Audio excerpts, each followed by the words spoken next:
Hey, Knicks Nation. Today is Sunday, the 27th of August, 2023. I hope that you all are enjoying what's left of your weekend. It's more like, I hope you all are enjoying what's left of your weekend and that safe and healthy and your family is safe and healthy out here in Knicks Nation. Um, yeah, I hope everybody's healthy. Welcome to the chat, Donnell, 140th Street, Harlem. What's up? Webb, Miss Stevenson, hello. Mark Jackson, Blair V, Russell Reed, what's up? John Mark, Chief Watkins, good morning to all of you. Good day to all of you. Good afternoon, depending on where you are. This is it. I feel like this has been one of the most interesting summers for the Knicks in quite a while. And I'm having, as I mentioned many times, been around the Knicks in terms of following the Knicks for more than 50 years. I've recognized when we have bad situations, when we have okay situations, and when we have good situations. And those of us that have been around a long time know we're in a really good situation right now. And this is looking really good.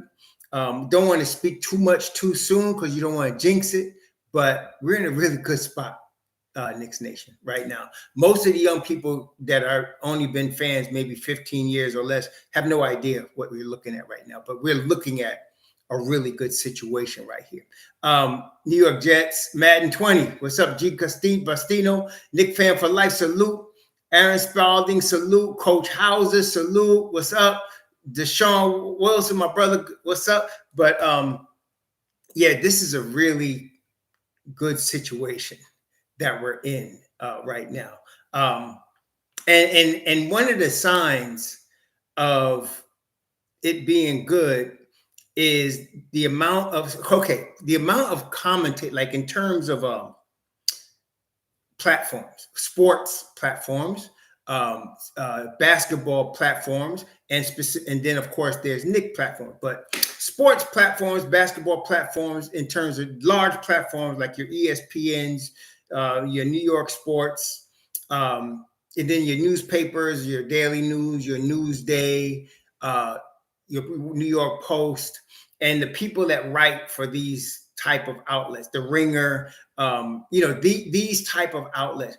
One of the signs that you're in a good position is how many of them are saying things like, okay, now they can go trade for a superstar and trade all their assets away and get a superstar. And if you're really following the Knicks, you know that that's pretty stupid. That is pretty stupid right now. You don't do that right now. Okay, you don't. But that's when you start to see that, because in the big platforms, it's either they're going to suck or they need to start making trades. Never mind, they should stay where they are and keep growing.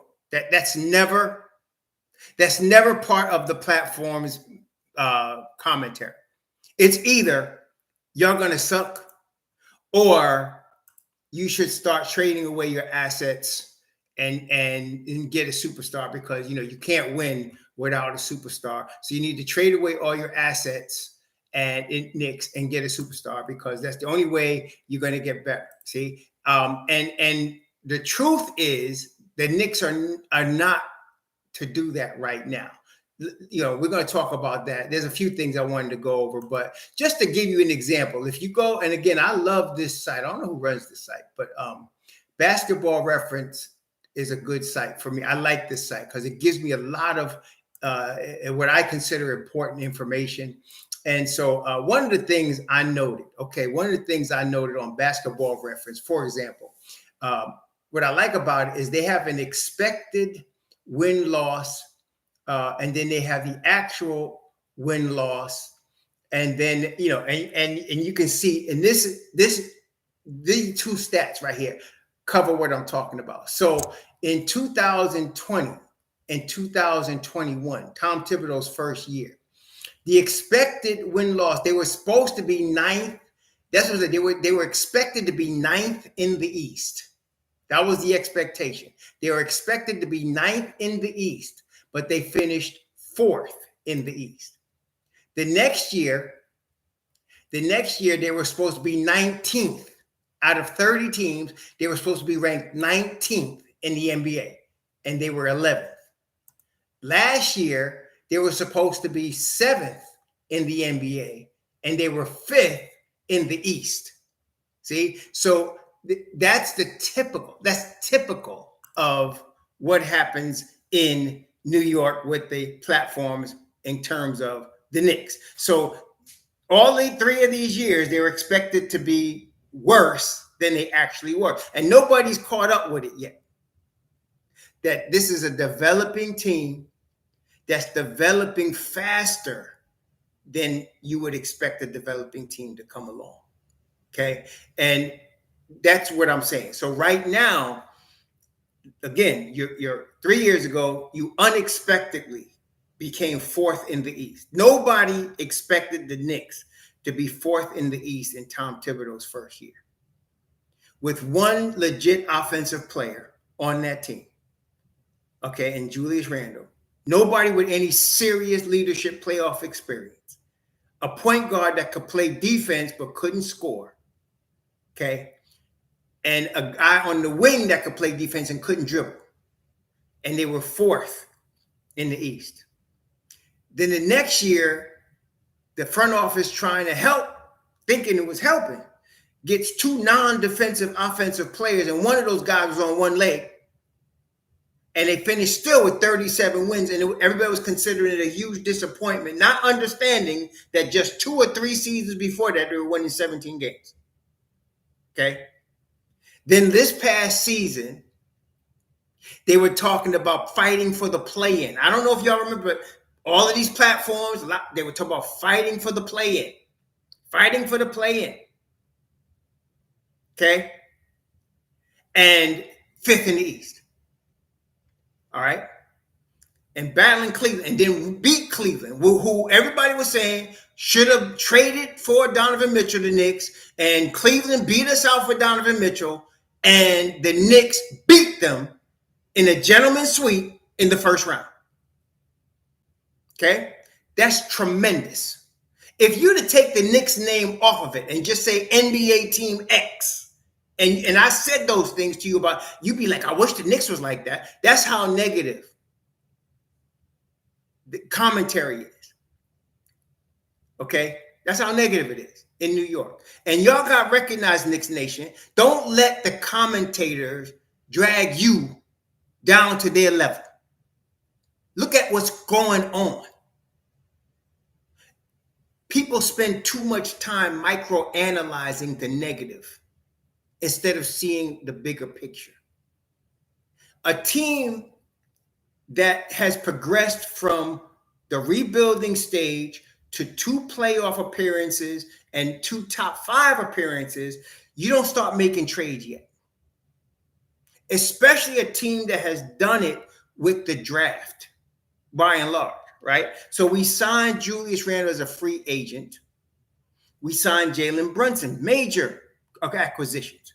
And you drafted the rest of these cats. You drafted Mitchell Robinson. You drafted R.J. Barrett. You drafted Quentin Grimes. You drafted Emmanuel Quickly.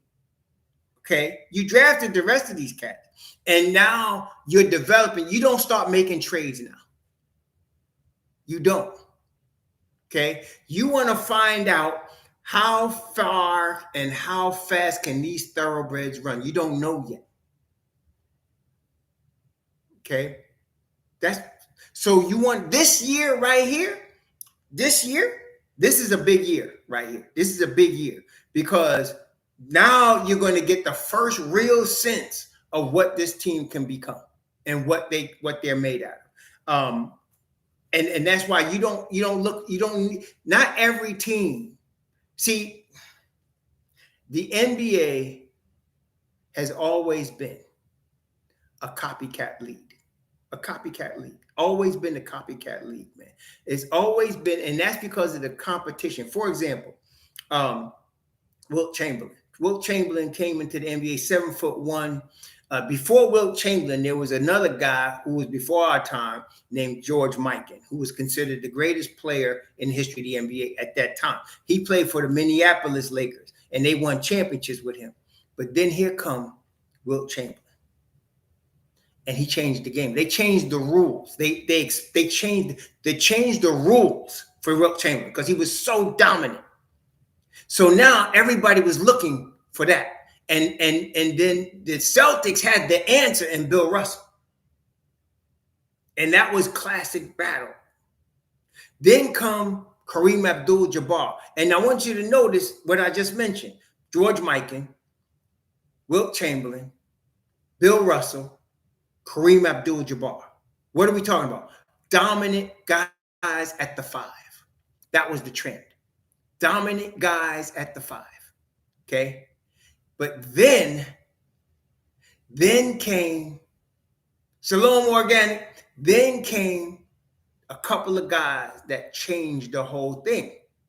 Magic Johnson and Larry Bird. 2 6'9" guys. Changed the whole thing. Okay? And in the 80s, Bird wins 3 chips out of the 10 years. Magic wins 5. Okay?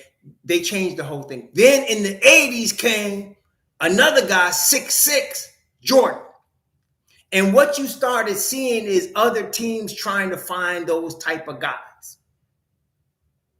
Copycat league. Okay? Then let me just fast forward it. Then you get to the Golden State Warriors. Fast breaking, 3-point shooting. Off-ball movement like you've never seen before. And now it's a 3-point shooting league, and everybody wants to shoot threes to the point that they want their centers to shoot threes, and so on and so forth. Then came LeBron. And LeBron is the one that brought in, he got the idea of big threes when Boston put it together. But now he went to Miami, did it, came back to Cleveland, did it, went to the Lakers, did it, and now everybody thinks you got to go find that superstar to pair with 2 other superstars to win the chip. But what you really want to look at, brethren, is when it already started petering out. You want to look at the market going down before everybody else sees it. See, the copycats, you got, for example, the Clippers. Kawhi Leonard, MVP of the finals twice, Defensive Player of the Year, superstar, and you had Paul George. But they ain't won nothing. Okay, they ain't won nothing. You got LeBron and AD. They won a chip and basically a summer league chip, right? And they won since. And who you had? Miami with 4 or 5 guys that wasn't even drafted, playing team ball, playing defensive ball, gets to the finals. See, so the trend is changing. We need to trade everybody and get a superstar thing is over. And this is the thing too. Richard Jefferson. Now, if you've been a Knicks fan, at least during I'm talking about from when Richard Jefferson was drafted out of University of Arizona, and he came to the Nets and played with Jay Kidd, and then he came to Cleveland and played with LeBron. Let me ask you all a question. Prior to now, when has Richard Jefferson knew what he was talking about with regard to the New York Knicks? I mean, when? When has Richard Jefferson actually knew what the hell he was talking about with regard to the New York Knicks? When has Richard Jefferson been positive about the New York Knicks? So why would anybody listen to him now when he's talking about the Knicks could trade and get the superstar? The Knicks are going to get MB. Why would you listen to him? That should be a signal you don't listen to him. You understand? That should be the signal where you say, nah, Richard Jefferson said it? Oh, no. Because what he's trying to tell y'all is break up what you've carefully built, starting with Mitchell Robinson, starting with R.J. Barrett, getting Julius Randle, these pieces coming together. Then you go get Tom Thibodeau, and then you get pieces and you build, you draft, you build till you have what you got. Why are y'all listening to haters now? All of a sudden, people are sending me messages. I heard the Knicks are going to get Embiid. I'm guaranteed. I tell you, they're going to get Embiid. Listen, in the league, right? It's like all other pro sports. In the league, a guy has a set number of years where he can play at the highest level. Every player does. Now, some players, can do it longer than other players.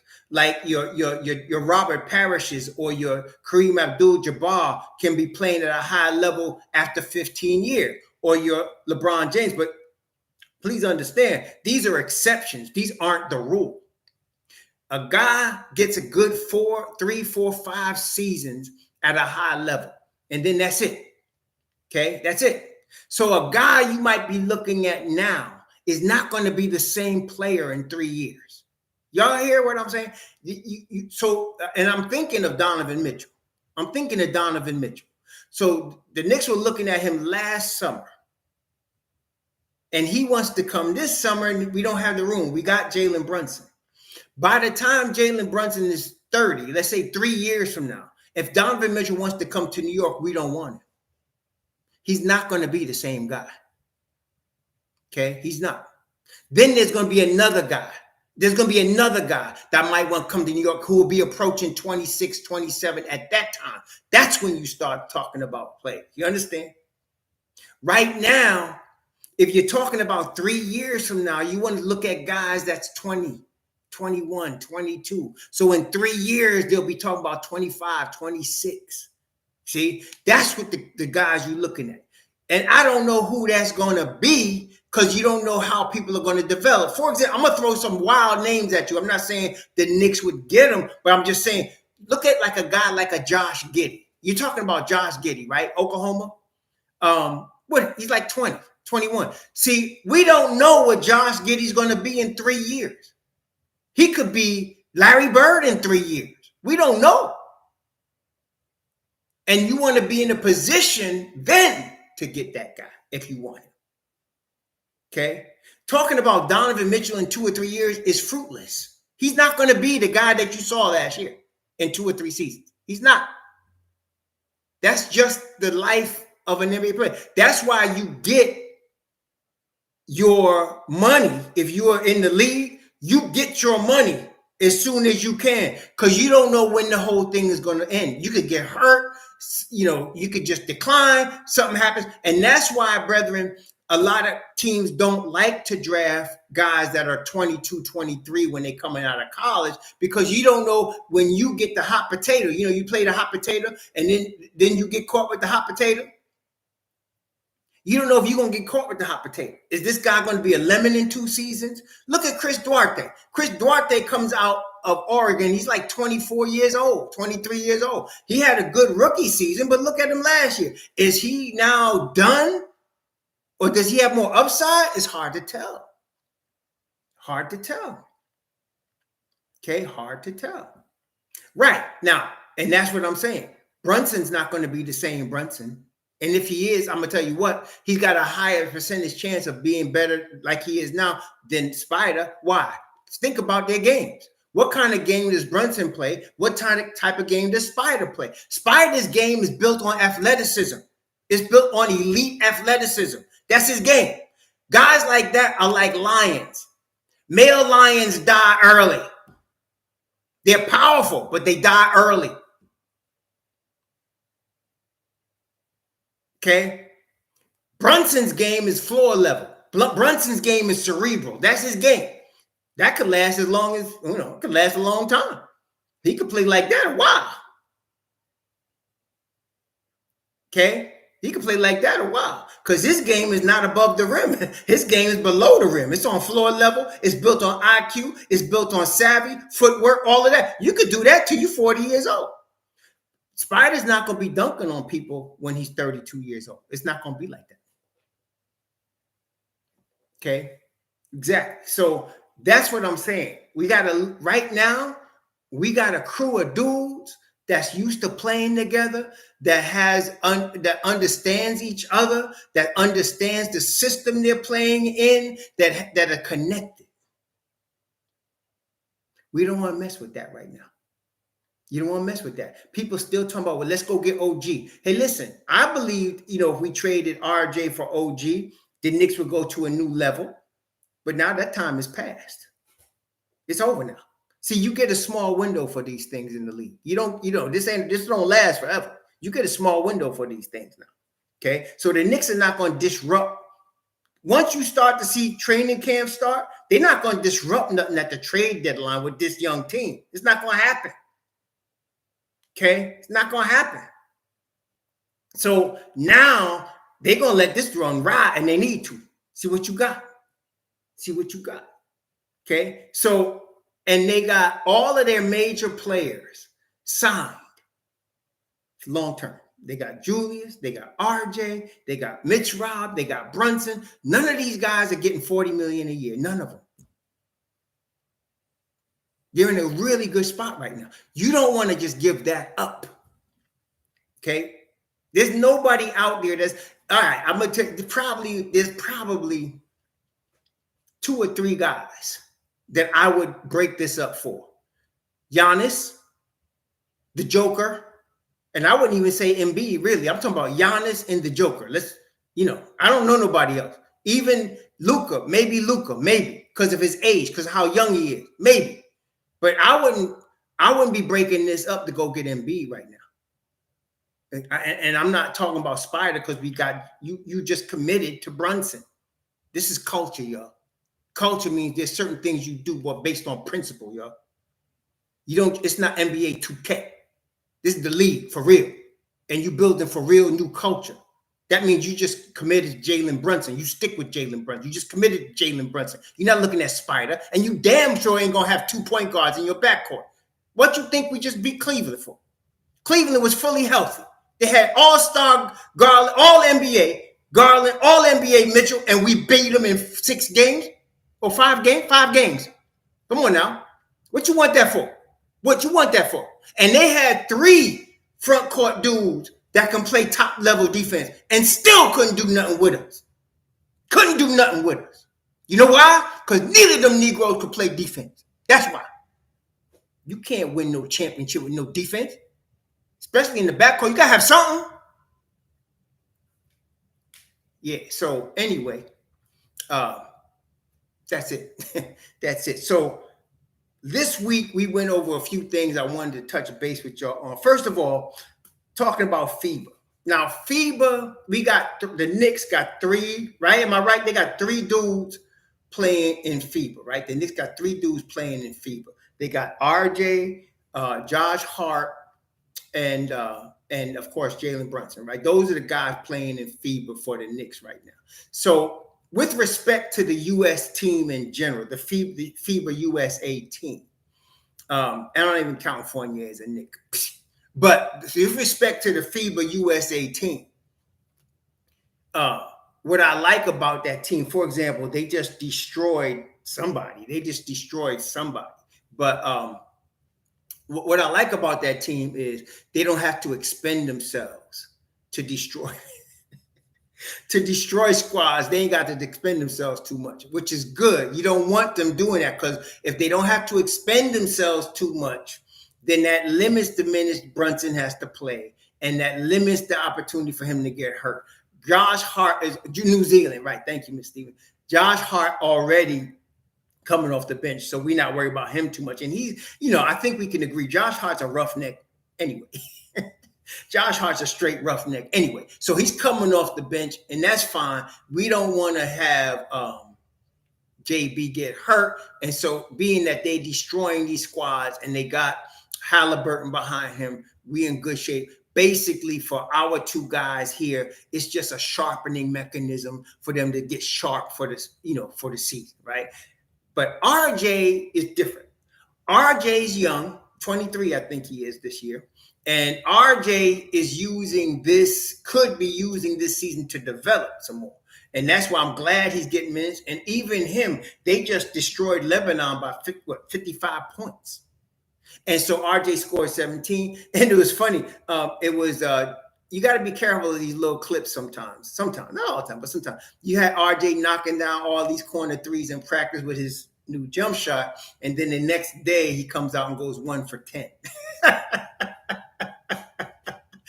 So you gotta be careful with some of this stuff. You understand? He was over there splashing his new J, and it did look different. His hand on the ball looked a little different than it usually does. I did notice that, but somebody said, "You see his new J?" I said, "Yeah, but let's let the FIBA play a little bit and see what he really got." In the first game out with his new J, he's 1 for 10. Right. So I'm not going to judge him and say he ain't going to get better, obviously, but let's just, be cool with our expectations. But for him, this is more of development time.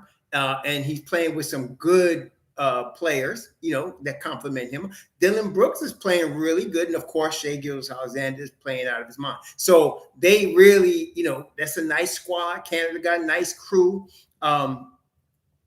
So let's let RJ. What I'm saying is, let's not judge RJ, good or bad. Let's just let him develop. So far, what we see is the cat is bigger. There's no doubt he's stronger than he ever was. He's stronger than he ever was. And to me, it's becoming very crystal clear that he can guard fours and he can guard threes. Okay, he really can. He can guard fours and threes. Twos and ones, he's been guarding them in FIBA, but I wouldn't trust him to guard them too much during the league. But again, this is like development for RJ, so he's doing okay. Now, we talked about earlier this week what we're expecting from the newest version of MOBB Deep. The newest version of MOBB Deep is changed from the original version of MOBB Deep. The original version of MOBB Deep, when I came out with the name MOBB Deep for this bench, was Tibbs' first year, when it was led by two rookies, Emmanuel Quickley and Obi Toppin. That was MOBB Deep at that time. And then they had a bunch of interchanging parts after them two. And that was to me, the foundation of MOBB Deep. And then that second season, Tibbs I remember it was Mark Berman came on, who supposedly knows so much about Tibbs, but he said that Tibbs admitted to him privately he should have played those kids more. And I think all of us in that second season, that 37-win season, we all thought Tibbs should have played those kids more than he did, because lots of times that year they helped the Knicks pull out wins.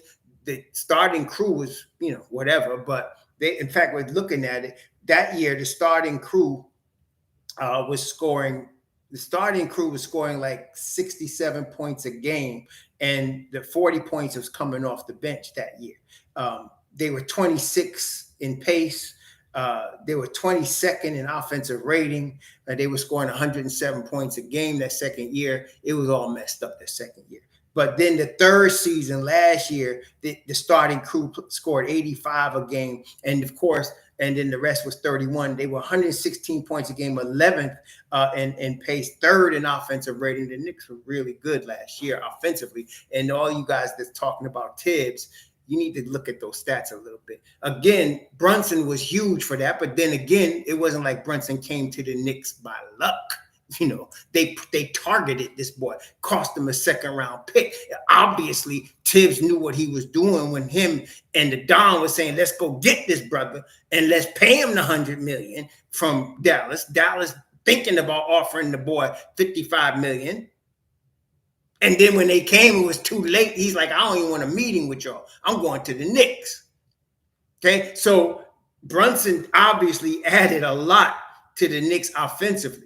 But Brunson's a half-court player, and Randall's a half-court player. I think we can all understand that, right? These are not fast-break guys. These are half-court players. And so that's why your pace is going to be less. Don't expect the Knicks to lead the league in pace. They're not that type of team. Second unit is, but not the first unit that plays the majority of the minutes. They're a half-court team. And so you got to have your guy Brunson. He's going to get the majority of the shots. He's handling the rock. You want, Randall's obviously going to get his. But to me, this year, I'm looking for Mr. Grimes to get a little bit more touches this year, as I keep mentioning, because have y'all seen Grimes working out with Penny Hardaway? Have y'all watched that? Did y'all see Grimes working out with Penny Hardaway? Y'all see that? You seen Grimes putting up them shots with Penny? Y'all seen that? Let me tell you something, man. And I'm not just saying, it ain't like Penny Hardaway could just lay hands on Grimes and make him Penny Hardaway. But I'm just saying Penny Hardaway knows the game of basketball. He knows it very well. And he's laying on Grimey some wisdom. And Grimey's the type of sponge that will soak that up. And Grimey's looking really good Q Dog looking really good out there this summer, baby. I'm trying to tell you. It ain't like we need to trade for nobody. Right now, you just need Q Dog to get some more shots. That's all you need. Okay. So, brethren, yeah, I'm just saying. This is looking pretty darn good. Hey, and if I'm not mistaken, IQ is working with Mahmoud, isn't that right? IQ working with Mahmoud, right? Mahmoud Abdul-Rauf, who I consider one of the top 2 shooters from the point guard position to ever play this game. Somebody gonna say, well, what about Stephen Curry? Yes, Stephen Curry, obviously number 1, but Mahmoud, if y'all was remember now, Mahmoud was that dude. Mahmoud was that dude even before he became Mahmoud. When he was at Louisiana State as Chris Jackson, he was that dude. I mean, that guy was rough. If he didn't get right, he got blackballed. That's what messed his career up. A dude can get blackballed. It happens. Okay, it definitely happens. Dudes can get blackballed. Now look at Mark Jackson. I mean, can we agree? I mean, in New York, we talking us New York Knicks fan. Y'all know that Mark Jackson then got blackballed, right? I mean, he got blackballed. That's why he's not a coach. What, you can't tell me Mark Jackson didn't bring Golden State Warriors from the laughing stock to 55 wins and then he gets fired? He was there when they drafted Stephen. He was there when they drafted Draymond. He was there when they drafted what's the boy? Thompson. He was there and he got blackballed. Why did he get blackballed? Because of his stand on alphabet soup. That's why he got blackballed. And still trying his best to get back. They ain't letting my man back in. So you could get blackballed. Connie Hawkins, going back a little bit, Connie Hawkins was that dude. Connie Hawkins was that dude. And he came in the NBA when he was almost 30 because they blackballed him, claiming that he bet on college games when he didn't. And by the time they find out he didn't, his career was almost over. And he was still that dude. So it's possible to get blackballed. Blackballed. If you're in the NBA. Possible. It does happen. It does happen. Okay. And Mahmoud got blackballed. Okay. Mahmoud was that dude. If Mahmoud Abdul-Rauf played today, he'd be like Stephen Curry. I mean, for real. Mahmoud was that dude. So what I'm saying is IQ is working with Mahmoud. So look what we got, brethren. Look what we got. We got Q Dog working with Penny Hardaway. And we got Mahmoud working with IQ. And the 2 players, I think I'm not exaggerating if I say, Kid Funkadell, thanks for the $10. Q Dog will open the floor for RJ. Yes, he will. That's what I'm saying. But I think we can agree if I say Tibbs got a whole crew of young players that worked their tails off to get better. Y'all agree with that? These are not guys that sit around chilling. These dudes in the gym all the time. So you talking about a matter of fact, I believe that overwork is what contributed to Q Dog hurting his foot coming into camp. Like he was working too hard. He was working too hard. So you got Q Dog out there and you got IQ, 2 workaholics, 2 gym rats who are already high level talents working with legends. Brethren, I'm liking what I'm seeing. I'm liking what I'm seeing from these 2 cats. Now, we talk about IQ. I'm expecting my man Emmanuel Quickly to sign his contract prior to October 1st. I'm expecting that as soon as October gets here, I'm thinking that deal is going to get done. It should be in the $100 million range. Let's get this done and move on. The Knicks love Emmanuel Quickly, and they should love Emmanuel Quickly. The question is, does Quickly want to stay with New York? And again, remember what we just talked about a few minutes ago. Listen, you're a young man. You're Emmanuel Quickly, right? Yeah. So now you're 23 years old, right? And so wait, you got a whole career ahead of you, but this thing could end at any time. So you've been making late first round money. You've been making late first round money, big money for the average American, right? Million something a year. But now somebody gonna put a sheet of paper in front of you, and it's gonna say $100 million. Done. Okay, done. So he's gonna sign that deal. Okay. Yes. Does he want to start? Yes, he does. Do teams want him? Yes, they do. but he's not going to be available for another season. And even then, the Knicks have the right to match. Okay, even then. So why mess around? Somebody shoves that paper on the little table in front of you and says, guaranteed $100 million. You signing the deal. You signing the deal. Okay. You're signing that deal. And you're guaranteeing. Now, you want player option on that deal at the end of it so you can get more money, but you signing that deal. So they're going to pay him. I have no doubt. Look, if they just gave Josh Hart $58 million guarantee with a fourth-year team option to make it total $81 million, look, man, we don't even have to discuss this. Our Q is we're starting. If I'm his agent, we're going to talk about, let's start at $95 million and we can discuss it from there. And I don't think the Don's going to balk at that. He's not going to balk at that. He's going to pay his boy IQ. He's going to do it. The Don ain't stupid. He's cheap, but he ain't stupid. Okay. IQ getting his money. Okay. He's getting his money. So I'm saying, if I'm IQ's agent, listen, Emmanuel, this is real money. This ain't monopoly money, bro. This is real money. Sign this deal. Sign this deal, sir. Sign it. Get this done. Get this done. Okay. Afternoon, Abraham. Afternoon, Andrew Kim. MBIC, the anti-raw.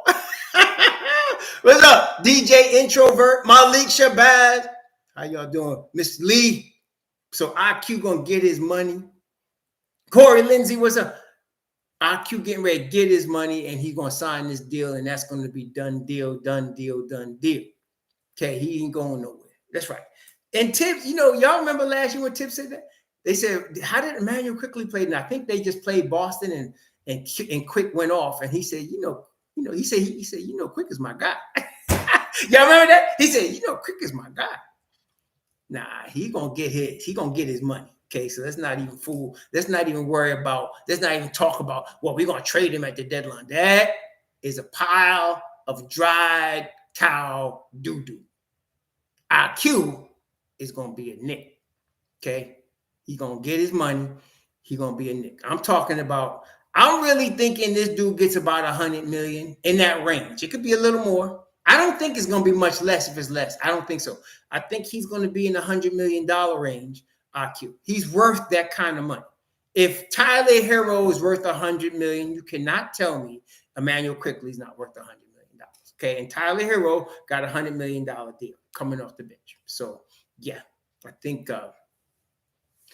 but you know what, King Swayze, you're not talking about player X coming off the bench, though, right? We're not talking about, if we were talking about player X coming off the bench, he said, add a lot of money for a bench player. Yeah, but IQ is no ordinary bench player. So let's not even front, right? I mean, right? Swayze, you hear what I'm saying? This ain't no ordinary bench player. Okay, you're not talking about, this ain't no ordinary player X bench player coming off, NBA team, 1 of 30. No. This dude, this is a guy right here. This is that type of guy. This is a guy that could start for a lot of teams today. You telling me the Washington Wizards wouldn't want this brother with the start unit? You understand? You telling me Miami Heat wouldn't want to replace 100-year-old Kyle Lowry with 23-year-old Emmanuel Quickly today?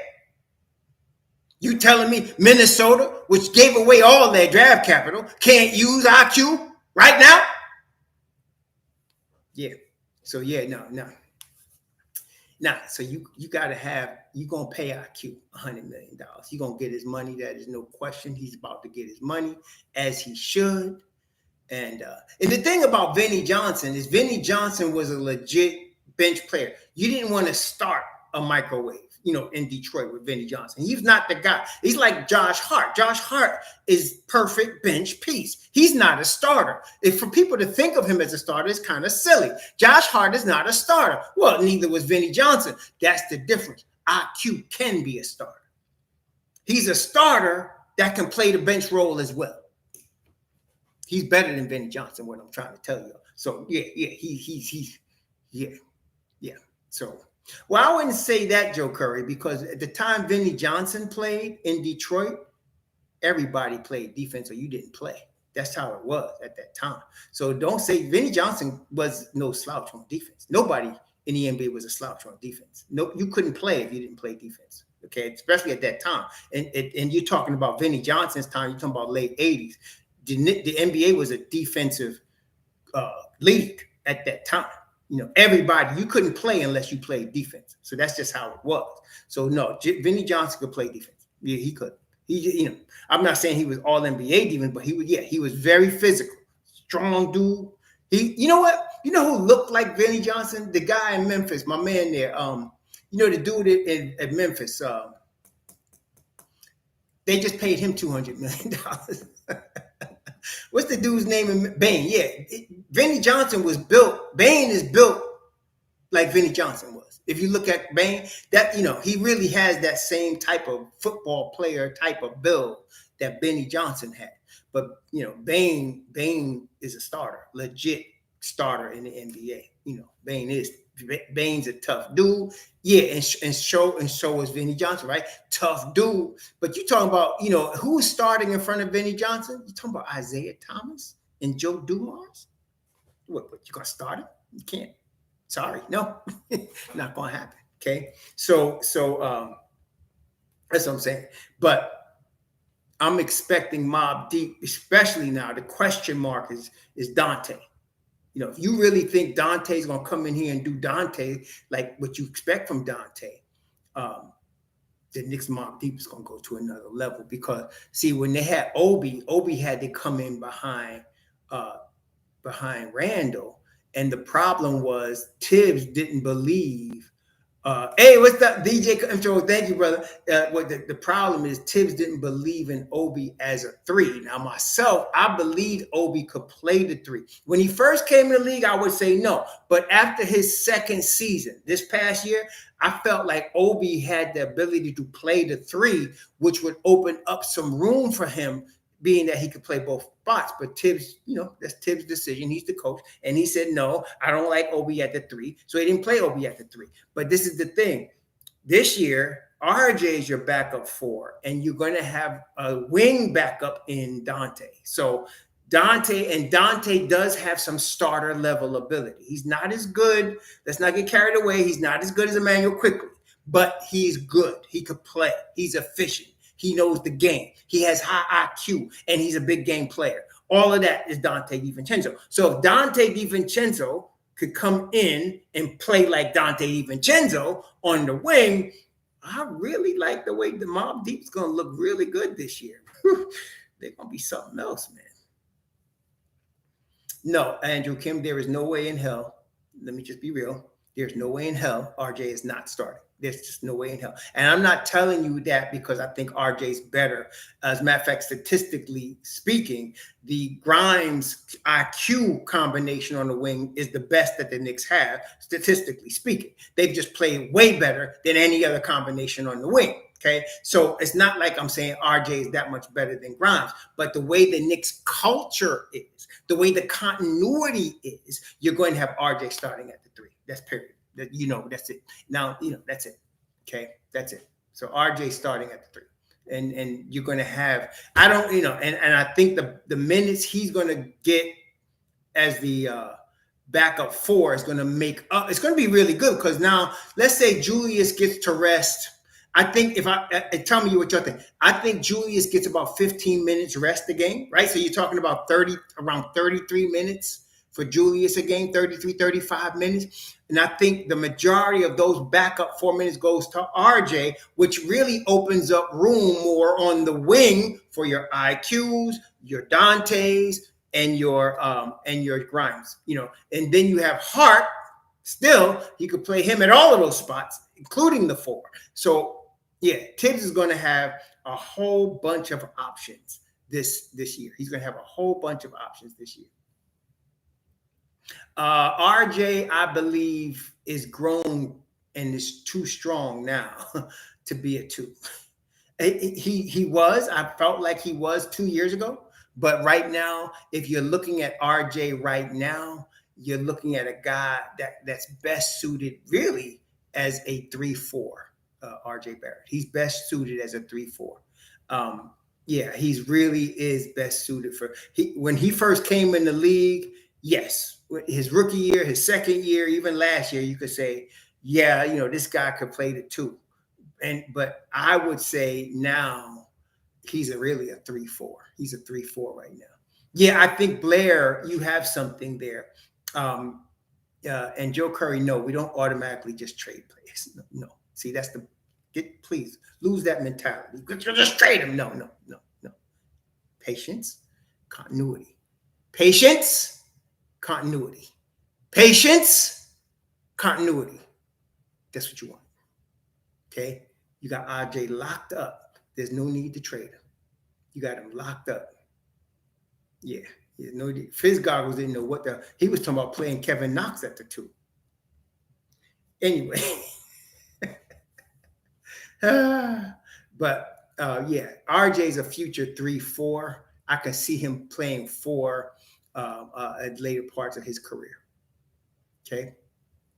So yeah, Joe Curry, that's your problem. You looking at the height and not at the performance and not at what a guy can do. And you definitely, unfortunately for you, my dear brother, you definitely have no idea of future projections. Zero. Anyway, so, but RJ's a future 3-4. There's no doubt. Yeah. Well, that was a function of the game opening up with Stephen Curry, and they changed the rules to kind of accommodate players like Stephen Curry, more offensive oriented, and so yeah, so that's why the game has changed, but defense still wins championships. It's just played differently. Whereas again, with the Ewing era and Ewing's prime, and you're talking about guys like Xavier McDaniel, you're talking about guys like Oakley. That was a physical game, very physical, more physical than anything else. You get a Larry Johnson in there, physical basketball. That's what the Knicks were playing then. Kudos to Pat Riley because he recognized that right away, and they had physical. Who doesn't play defense? RJ? No, Joe Curry. Stop. Please stop. There's a difference between a guy that cannot guard a wing because he's too slow and a guy that can guard a 4 because he's strong. So don't just blanketly say he can't play any defense. That's very silly. He can't guard 1s and 2s. Agreed. But can he guard 3s and 4s? Definitely. Okay. You just have to get him in a position where he can be successful. And, yeah, so don't say he can't play any defense. That's a false statement. So yeah, he can play 4s, and he can definitely guard 4s. I'm excited to watch him guard 4s actually this season. I think RJ's going to do a good job against 4s. Okay, so yeah, exactly, Coach. You're absolutely right. Oh gosh, there were some horrible coaches before. Yeah, so I'm expecting RJ to really be a 3-4. I don't expect him to play the 2 at all this year. That's why you got Dante who can play the 2. You got Hart who can play the 2, the 3, or the 4. You got Grimes who's starting at the 2 and can play the 3, and he can guard 1s. Grimes can guard 1 through 4. Grimes can. And so you got all of these possibilities on the wing. And then of course there's Emmanuel Quickly who can play the point guard and the 2. So you have too many interchangeable parts to worry about RJ come and play the 2. He don't have to do it this year at all. Not at all. And that makes the Knicks more dangerous because now you can focus RJ in the areas he needs to be playing at instead of places he doesn't need to be playing. Okay. That's I don't know. How many minutes for Hart? Who knows? I don't know. We got to see how the first 30 games play out for the Knicks. Tibbs uses the first 30 games to figure those things out. He has, a starting unit. He has a bench unit. And then you're going to see how the guys perform in the minutes they get. And then Tibbs will start making tweak adjustments after 30 games. Yeah, we're going to get you right, Kid Moody, right? Oh, my gosh, man. Yeah. The starting level, the starting unit is very simple. It's what started last year. It's your same starting 5. Brunson at the point, Grimes at the 2, RJ at the 3, Mitchell Robinson at the 5, Randall at the 4. That's your starting unit. That's not going to change. Don't get caught up in the hype of the media, especially Twitterverse, where they start tripping. It's going to be the same starting five. And then your other guys, you got Hartenstein, you got Josh Hart, you got Emmanuel Quickly, and you got Dante DiVincenzo. That's your four coming off the bench. And then you got back behind them, Deuce McBride and Jericho Sims, both which are going to get minutes this year. They're not going to get as many minutes as the starting nine, but because it's a long season and it's a grind, you're going to see those guys play. Mitchell Robinson, because of his history of injury, he's gonna, if we get 60 games, that's probably what you're going to get. The other 22 games, you're starting Jericho Sims. Okay, that's the way it's going to be. So Jericho goes from not playing to starting. Don't be surprised when you see that. Then, if anybody, if Brunson tweaks his ankle, or Hart, or IQ, which really doesn't happen, IQ doesn't get hurt that much, and then or Hart, anybody gets any type of hurt, you're going to see Deuce McBride come up in there and play that one spot.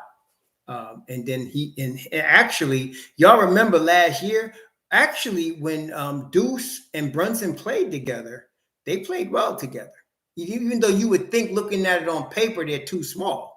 But when those two cats played together, they played well together. And of course, we know that Deuce already played well with Emmanuel Quickly. Every time they play together, they play well together. So I expect Deuce to come up if anybody gets hurt. And over 82 games, people are going to miss some games. So, he's going to get some minutes there.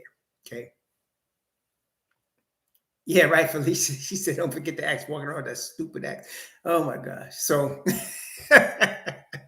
Fizdale I don't think Fizdale had a real game plan coming into New York, and he kept changing when he had a temporary game plan. He kept changing. I don't know how many different starting lineups he had, but man, Fizdale was, he was really a mess, man. He was really a mess. But yeah, so the starting five is going to be the same starting five in terms of the names of the players, but they're all going to be better. That's the thing. Brunson's going to be better this year. Grimes is going to be better this year. RJ is going to be better this year. Mitch Rob's going to be better this year. Randall's going to be the same, which is all NBA. Very good. Okay. 20 and 10, 25, 10, Randall. Very good. We'll take it. The difference this year, and I told y'all the last time we talked last Sunday, I really believe Julius Randle is going to show up this playoff. I have a strong feeling, just looking at the whole aura of the team, that Julius Randle is going to show up for these playoffs. I think Julius Randle is going to be a monster come playoff time. And that, my friends, will cause the Knicks to be in the Eastern Conference Finals. That's going to cause them to be Eastern Conference Final team. Okay. Assuming nobody gets hurt. That's assuming we got a healthy Brunson. We need a healthy Brunson. If we get a healthy Brunson, a healthy Mitch Rob, those important ones, I think, because even if Grimes hurts himself, tweaks his ankle or something, I'm very confident in Dante. I'm very confident in IQ to come in and do business. I'm very confident in those two young men to come in and do business. So really it's Brunson, Mitchell Robinson, because that defense is hinged on him, and Julius Randle. If you get those three guys healthy coming into the playoffs this coming season, the Knicks are going to be a problem in the East. They are. They're really going to be a problem. Okay, I know everybody's talking about Philly and Boston and Milwaukee, and I hear y'all, but I think, you remember last year they had the Knicks in the play-in, and what did I say to y'all? I said, somebody going to lose their spot in the top six. Didn't I tell y'all that? I said, somebody is going to lose their spot in the top six. I told y'all, somebody going to lose their spot. And let me tell you something this year. Somebody going to lose their spot. Somebody going to lose their spot. Somebody in the top five in the East is going to lose their spot. The Knicks are coming. Okay? They really are. I don't know why I'm feeling so good about Randle this year. There's years when I wanted Randle to be traded. I wanted Randle to be traded multiple times. But I'm not feeling that right now. Right now, I'm feeling another step forward for Randall. I don't know why I do though, but I do. I'm feeling Julius Randle this year. Doesn't that sound crazy, y'all? I'm feeling Julius Randle, right? Right. MBIC said he giving me the New Orleans coach. Remember that New Orleans coach? Playoffs? You're talking playoffs? I'm feeling Randall this year. I'm feeling good about Juju this year. Now, don't get me wrong now. The boy is still gonna act like he didn't take his meds some games. There's gonna be, don't get me wrong. He's still gonna act like he ain't take his meds some games. He's gonna be tripping sometimes. There's no doubt about it. I'm gonna tell you, let me guarantee you that. He's gonna act like a trippy sometimes. He ain't gonna be, it's called, but that's all good because there's gonna be other games which we have every season with Randall, even in his worst season, which like his first season in New York was his worst one. But every year, and then the 37 season was his second worst. But even in those years, even in those seasons, if you went through the games, there were like 3 or 4 games, all of those seasons, where he just comes on the court and says, all right, I got this game. We just winning. He doesn't. He doesn't do it as much as, let's say, LeBron or Michael Jordan, guys like that. But there's at least 4 or 5 games where Julius is going to step on the court and somebody's going to have to pay. There's going to be hell to pay on the opponent. That's going to happen. Then there's going to be other games where we could possibly win the game if homie didn't let the striped shirts get in his head, and that's going to happen too. But overall, what we're going to get is an all-star 25-10 guy, and that's who he's going to be. That's him, okay? We're accepting you for who you are. But I'm telling you, I'm feeling this year, homie's going to be better in the playoffs. I'm feeling it. I'm feeling Randall in the playoffs this year. I'm feeling a Julius wave coming. And if that does happen, forget it. Forget it. Forget it. Forget it. Forget it. Okay? Forget it. I'm feeling him. I'm telling y'all. I'm feeling Juju. I'm feeling me some Juju this year. You know what, too? I feel good about? He lost the buckwheat haircut. Did y'all notice that? He lost buckwheat. He lost buckwheat, and he went back to clean cut Randall. I don't know. Maybe that's a good thing. But buckwheat, I don't know. Buckwheat looked buck wild. Didn't he? Buckwheat looked buck wild, right? I like the braids better than buckwheat. But, yeah, I think I'm liking what I'm seeing. You like buckwheat, Connor? I didn't like buckwheat. I thought buckwheat was buck wild, especially when he would lose control of the game. But I like braids Randall better. But this year he clean cut Randall. This year he getting clean cut Randall. He going to David Robinson Navy clean cut dude this year. So let's see what happens. Yeah, clean cut this year. Let's see what happens now. Let's see what happens. It's going to be interesting. Yeah. Recipe, that's right. So let's see. Now let's talk about our good friend from the north, shall we? Let's discuss our good buddy from the north. Brethren, karma comes to everybody. Does it not? Does not karma come? I mean, you might get over a little bit, but then eventually you're going to have to give it back, right? And you might be getting your butt spanked a little bit. The Bible say, the man going forth weeping, bearing seed, will no doubt come back rejoicing with sheaves. You understand? So, it all balances out. So Messiah handed us some real spankings when we traded for Carmelo. Boy, he got us good. First round picks, half our team. He really got us good. Then he did worse with Grunwald running things. He said, oh, I see a sucker. And he suckered Grunwald. Had us take this crippled 6'11" Italian dude that couldn't even walk, much less run, and had Grunwald giving first round pick for this dude. Messiah was killing us. But now, as Malcolm said, the chickens are coming home to roost. The chickens, that's right, Barnyani. The chickens coming home to roost.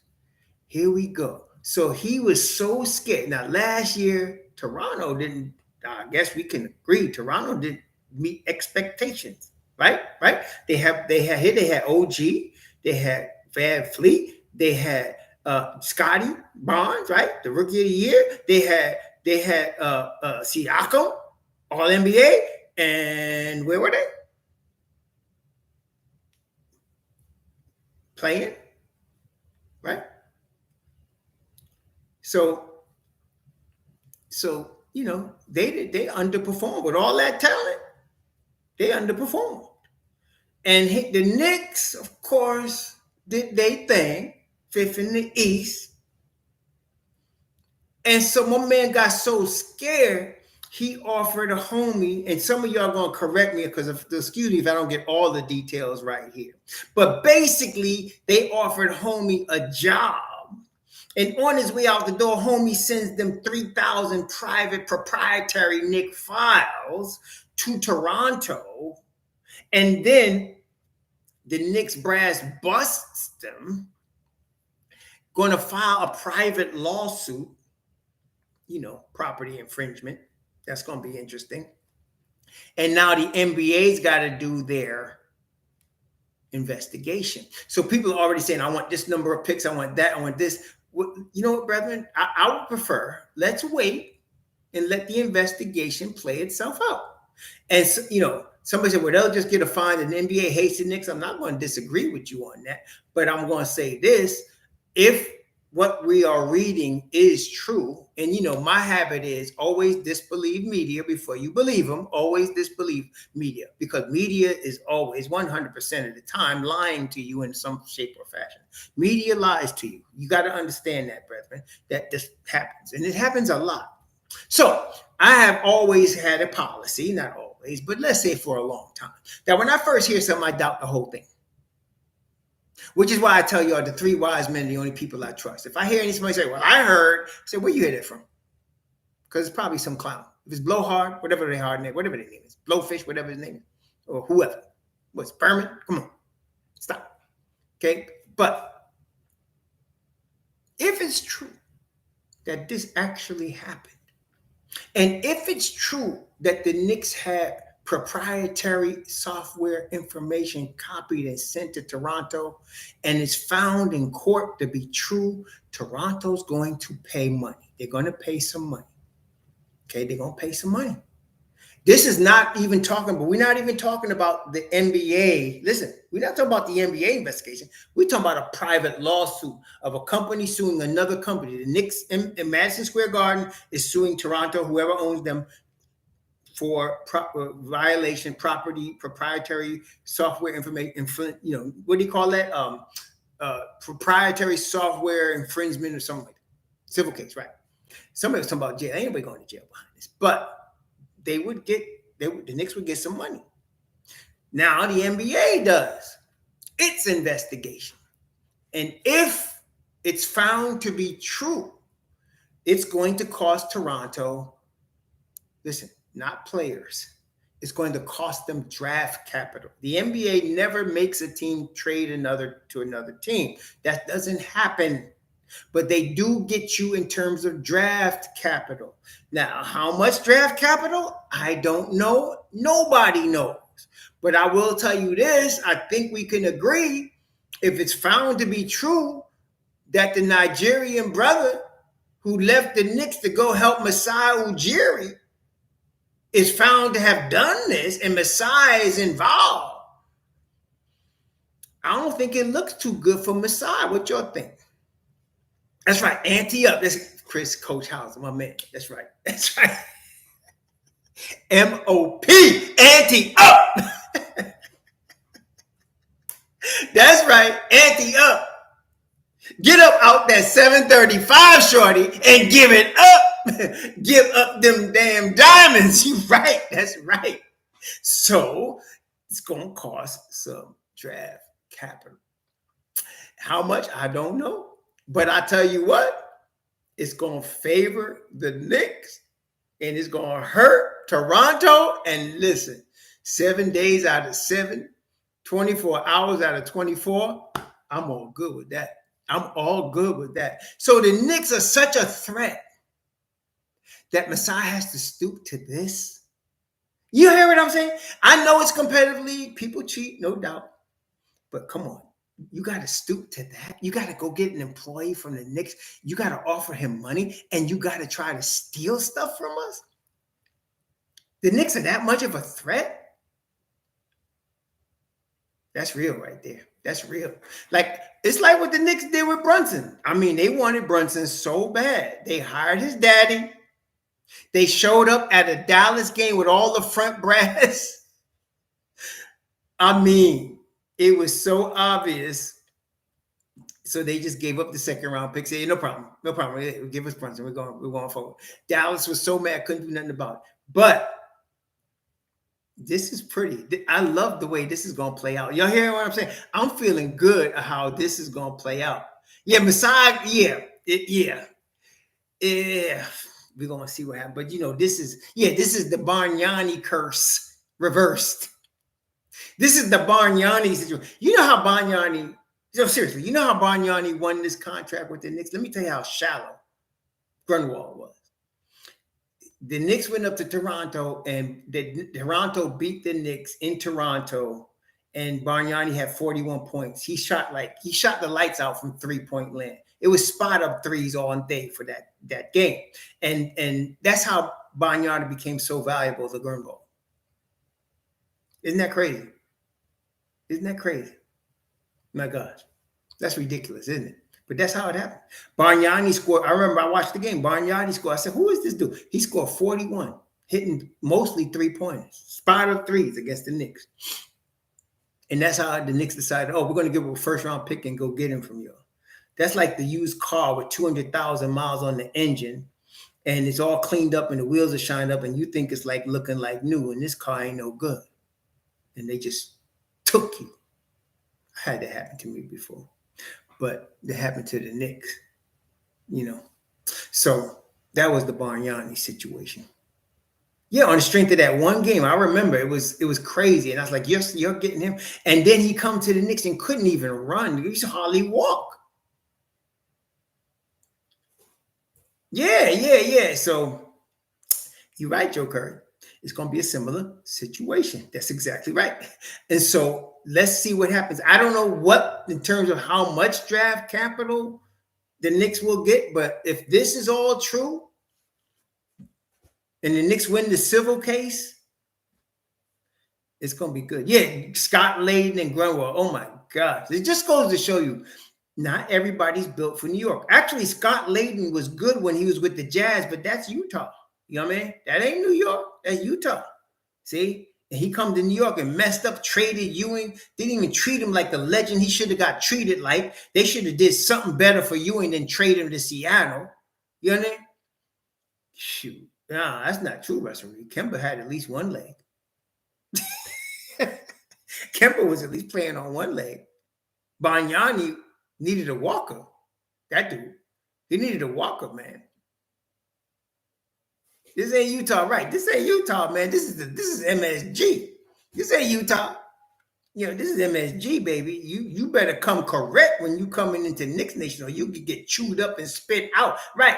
You know what I mean? That's right. That's right, Coach Howard Isley, Shannon Anderson. Yeah, all of them. You can't play in New York. Lewis Luck, thanks for that. Brunson represented the best instance of tampering. That's right. He was well worth it. Cuban messed up bad on this one. How you going? They didn't even offer him the $55 million that he would have taken the summer before. Oh, Layden was a disaster, man. Layden was a disaster. He was a complete disaster.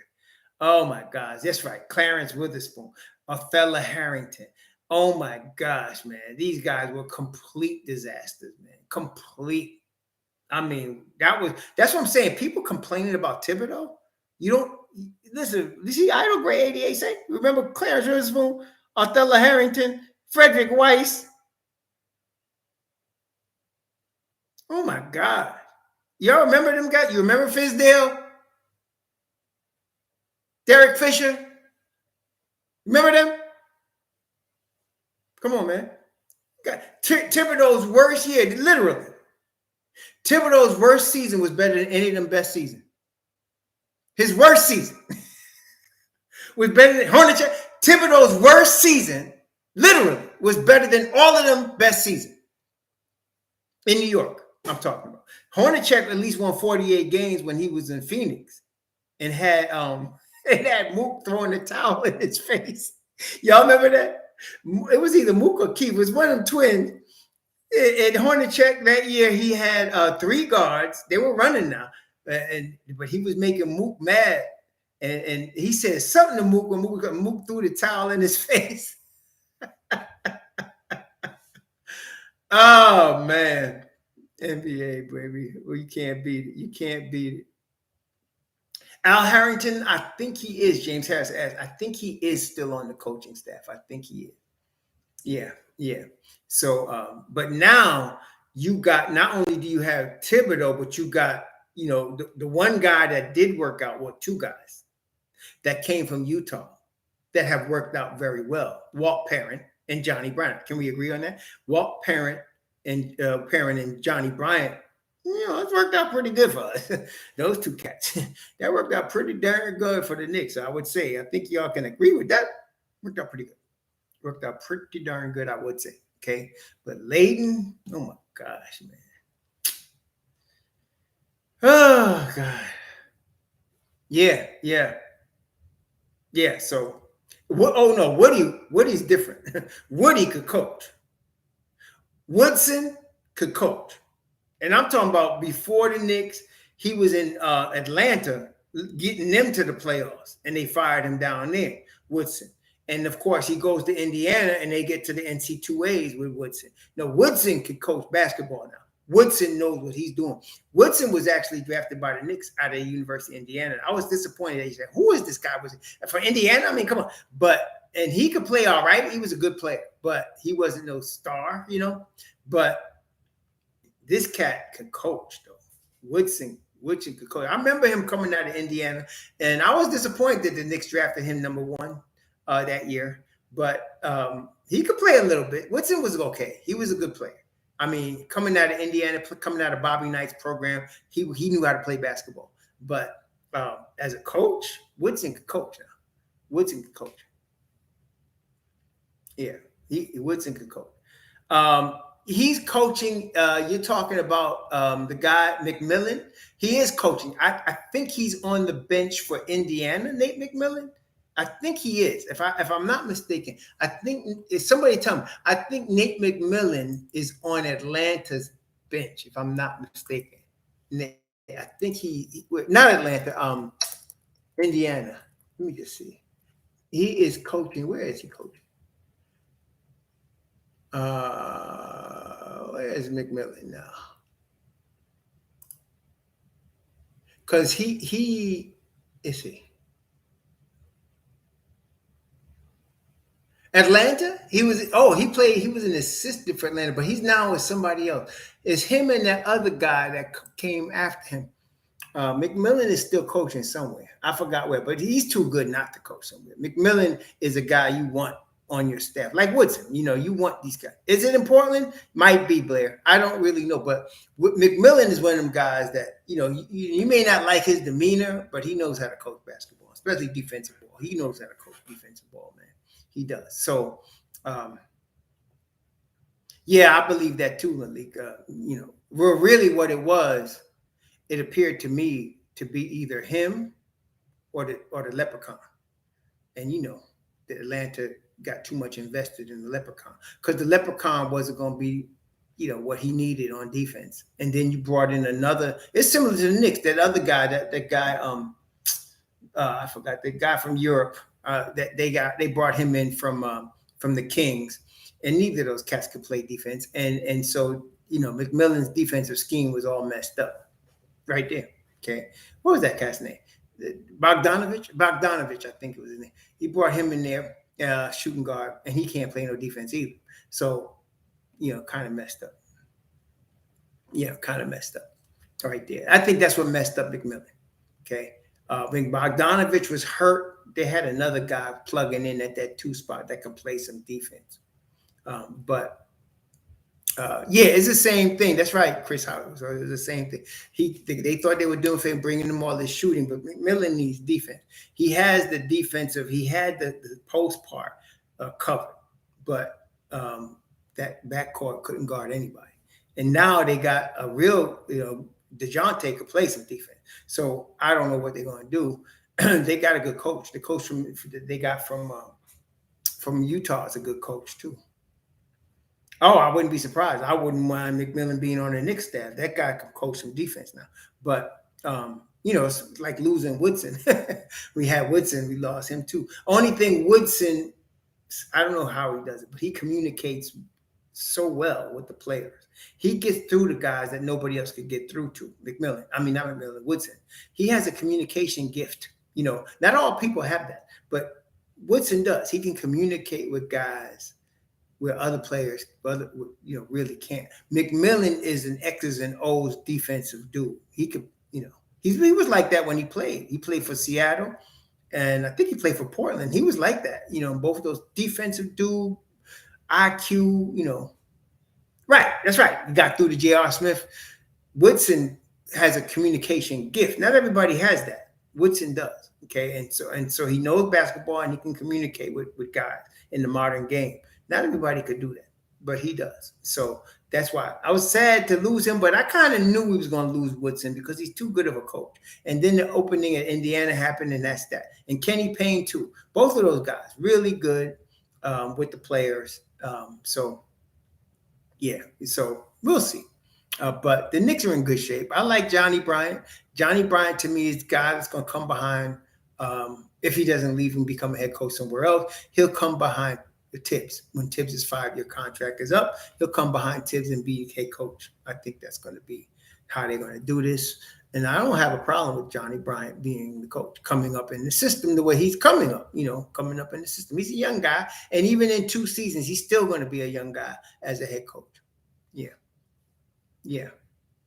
So it's going to be good, man. It's going to be good. We're in a really good spot right now. So MOBB Deep, I'm expecting to really perform at a high level this season as the season goes on. I'm hoping RJ takes the step forward, but part of that is playing him in the right spot, letting him be the backup 4 and play and guard 3s and 4s and not have to guard 1s and 2s. And that's why you really want Grimes and IQ coming out there, because they can guard 1s and 2s and 3s, both of those cats. So, and I don't want RJ to get hurt. I don't think he will, but let him just get better in this FIBA tournament. The USA team is so good this year. They got so much talent that neither Brunson nor Hart have to expend themselves much to help them win. The team is just too talented, man, really. The USA team is really good. And so I expect them to go all the way in FIBA. I don't think anybody's better than them. So we'll see what happens. But I don't think anybody's better than them. They're too good. They got too much talent. I mean, even with Ant not playing his best, they dominate. It's crazy, man. And Paolo Banchero. This dude is the truth, man. Paolo Banchero is the truth. 6'10", can shoot, can handle, can play defense, and use his size, agile and hostile. Banchero is that guy. He really is. I've seen him play. He's really good, man. So the USA team is just too much. They really are too much for the rest of the FIBA, really. Strong 6'10" dude, man. And he big too. He bigger than Randall. He's big. He's a supersized Randall with skills and better IQ than Randall. Better IQ. Ooh, this guy is something else. So they got him. They got Halliburton, Anthony Edwards, all of those cats, man. They're too much. They're too much for the rest of the world right now. No. Pablo is playing for USA, Joe Kerr. Pablo is playing for the United States. That's why I forgot about JJ Jr., man. That's what I'm saying. They got too much power, man. They got too much talent.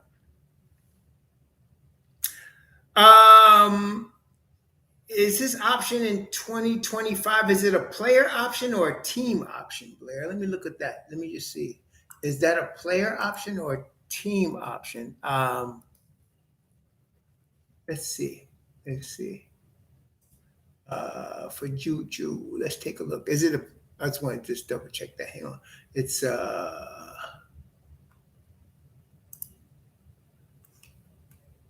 I'm looking up Spot Rack right now. I'm just looking up Spot Rack.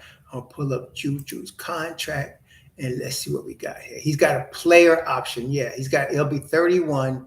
It'll be 29 million. He'll have a player option. You know, I can't tell you what the Knicks are going to do right there. I can't tell you. I'm wondering. I think I don't know exactly. I can't tell you. I know exactly what they're going to do to answer your question, Blair. But I think that if the Knicks happen to win a championship by that time, they re-up him. That's what I'm thinking.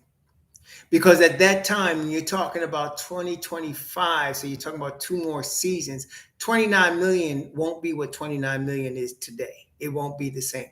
The 29 million then will be like somebody making 20 million right now. Okay. So, you know, I don't know, and I can't tell you how much they would. I don't think he would get a max deal because they'd be Don ain't gonna hamstring himself. But I think if they win a championship in that time frame, he gets re-upped. If they don't, then it's 50-50, you know, if they don't win a chip. Well, yeah, I mean, especially since he got 200, what is it? What did he get? 100 something million. And he couldn't, some people think he turned down 200 or he was doing us a favor. No, that's how much he was worth at the time. 100 something million. That's why he got the money he got. So he might want, you're right, he might want to get some more money. So we'll see. Maybe he ends up in Dallas finishing career there. That's possible. He can finish his career in Dallas, or he can value finishing his career as a Knick and become, especially, you know, if the Knicks win a championship with him on the team, he's a legend forever. Forget it. He's a legend forever. So he'll probably finish in New York. So I don't know. He'll be 31 at that time. We have to see what he looks like, what kind of shape he's in. Is he declining? Is he not? We don't know. It's hard to tell 2 years from now. Like I said, this is the way the league is. 2 years from now, we don't know what he's going to be like. He could be really good still, or he can be on a decline. We don't know. So we have to see. A lot's going to depend on how much success the Knicks had with him going in there. So we'll see. We'll see. Because, you know, you're going to have some other guys rising up at that time. Grimes, I feel like, is going to be that all-star guy coming up. So you're going to have him coming up. Emmanuel quickly in 2025 will be in the middle of his deal, and you're going to want to play him. So it's going to be hard to see. It's going to be hard to tell. I don't know. That's a good question, Blair. I don't know. Yeah, I think Felicia's right. And that's what I'm saying. If he performs this playoff like I think he will, that's going to be really interesting. It's going to be really interesting. I didn't know the Knicks had a Greek freak on their roster. Why would I be talking about the Greek freak? Is he a New York Knick? I mean, this is Raw Hebrew Remnants Knick channel. So I'm wondering, does he wear orange and blue? Otherwise, why would I be talking about him?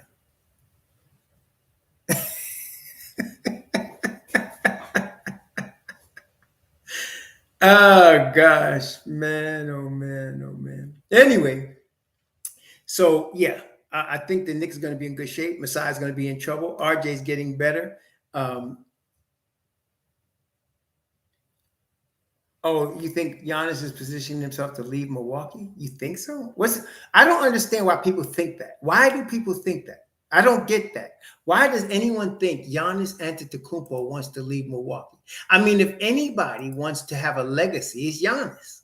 I mean, he spent his whole career. He was like a boy. He was like a little boy when he came to the Bucks. Why would anybody think he wants to leave? I don't see him wanting to leave Milwaukee. He has a player option in 25 for $52 million. Yeah, he'll probably decide not to take it and see if he can get one more bag.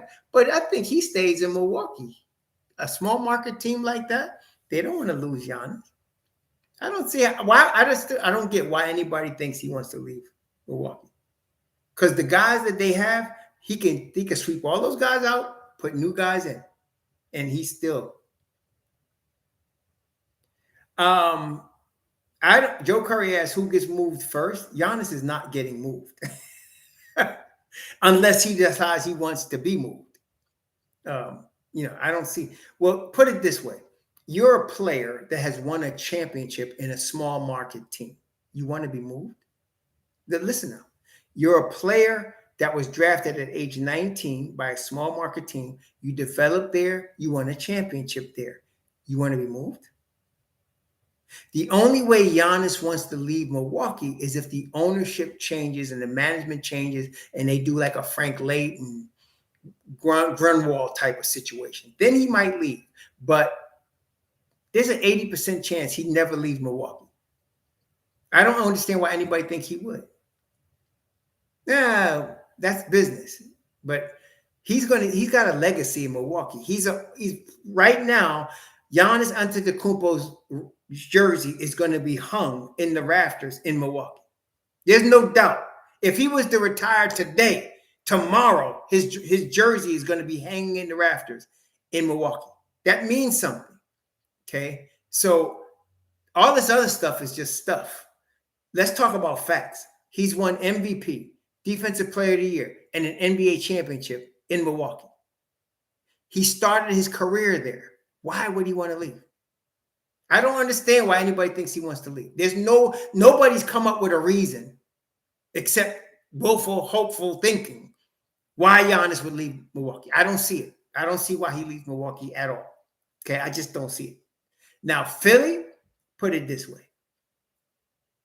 Except for maybe Dr. J, maybe, just him. Every guy that comes to Philadelphia wants to leave. I mean, eventually, because them fans are worse than Knicks Nation. That's probably I've seen them boo Santa Claus at a hockey game.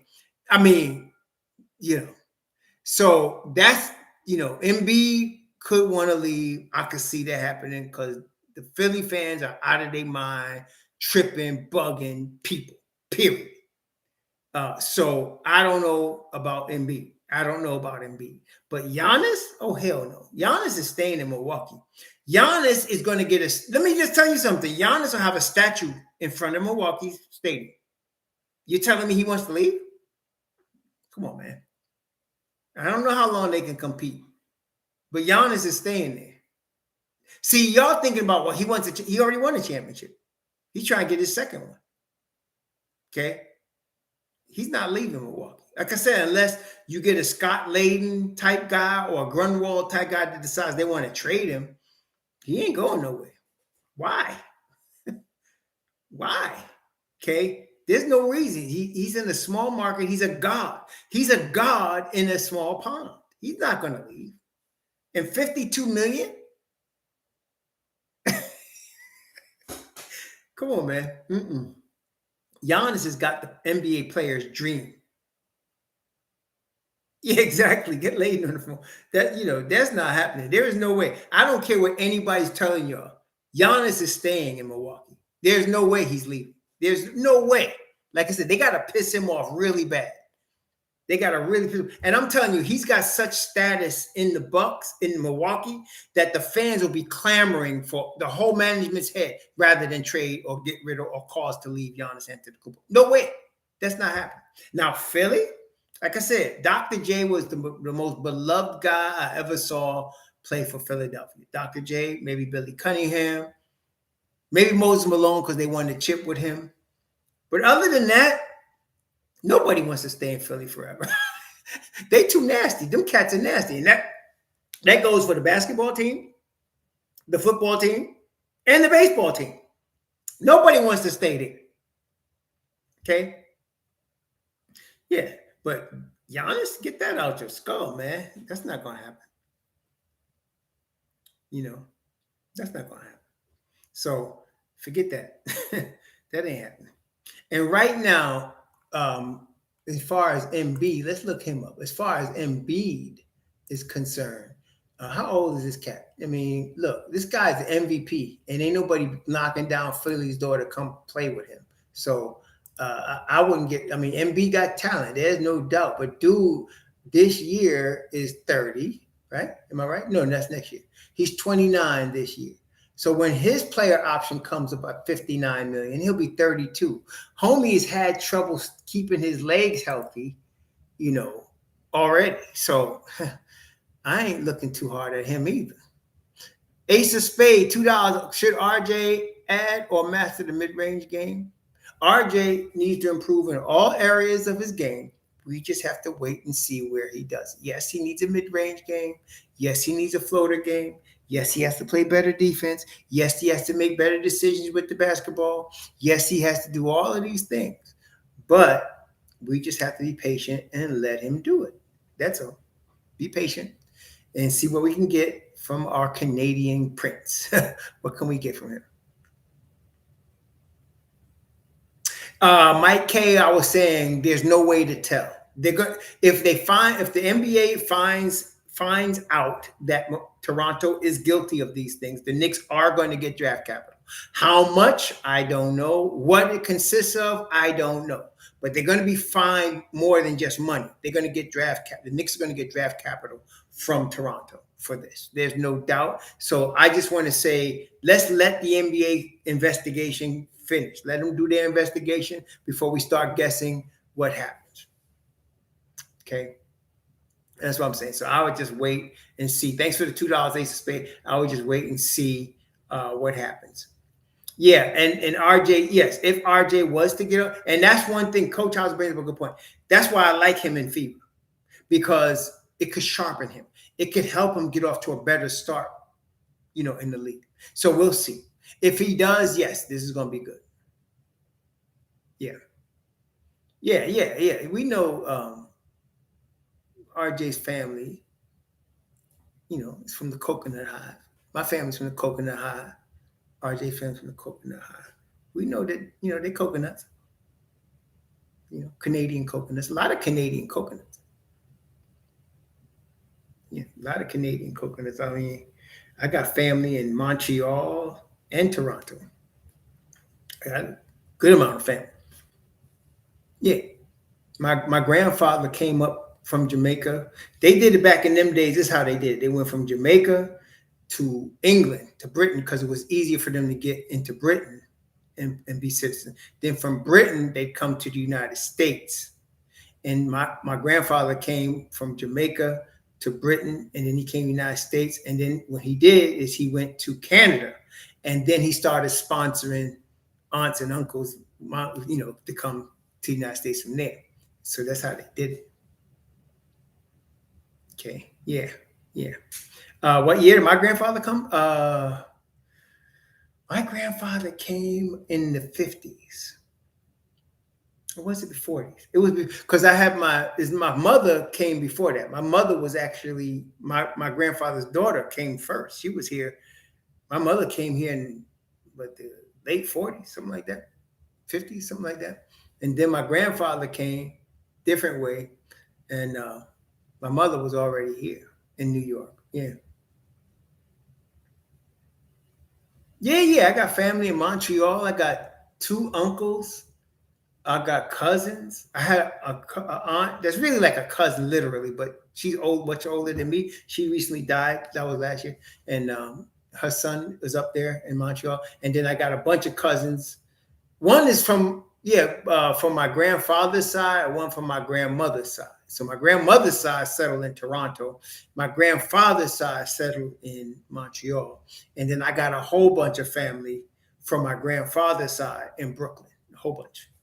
Anybody named Green is probably related to me.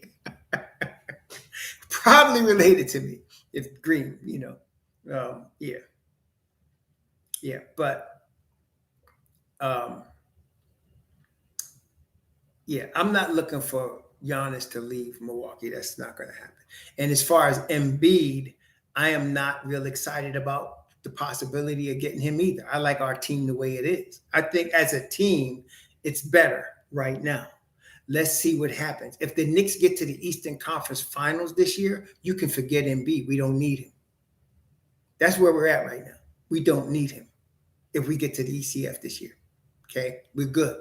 Stick with what we got. Okay. So let's see how this works out. The Knicks have a really nice team right now.